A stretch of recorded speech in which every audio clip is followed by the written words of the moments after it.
Now our next topic is reverberation. A sound created in a big hall will persist by repeated reflection from the walls until it is reduced to a value where it is no longer audible. In a big hall, when we stand in a big hall and we clap, then we will hear the sound again and again from the room because of the multiple reflections of the sound from the walls of the room. The repeated reflection that results in this persistence of sound is called reverberation. In an auditorium or big hall, excessive reverberation is highly undesirable. To reduce reverberation, the roof we listen the sound because of the multiple reflections of sound from the walls and from the roof and from the ceiling of the surface of the room.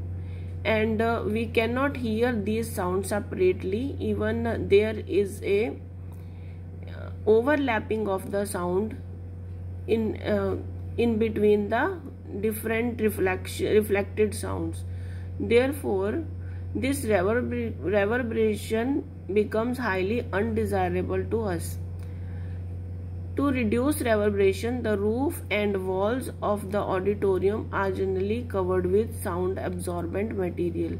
To reduce this reverberation, such type of multiple reflections of sounds that are not audible and that are undesirable, they should be reduced, and these are reduced in auditoriums. You must have seen that in auditoriums generally covered with a sound absorbent, the roof and walls are covered with a sound absorbent materials like compressed fiber board, rough plaster or draperies. Thus, the seat material are also selected on the basis of their sound absorption properties. This was about reverberation. Now we come to an example. We come to the numerical. A person clapped his hands near a cliff and heard the echo after 2 seconds. What is the distance of the cliff from the person if the speed of sound is taken to be 346 meters per second? Now here speed is 346 meters per second and the time for the sound that we heard is 2 seconds. Time taken for hearing the echo is 2 seconds. Now distance traveled by sound is, just now I have told you, distance is speed into time. Speed is 346 and time is 2 seconds. It is 692 meters.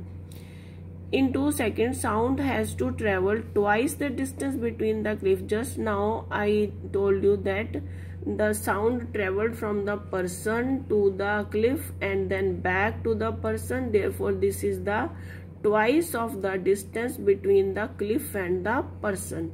Therefore, we will divide this distance by 2 to get the original distance between the cliff and the person.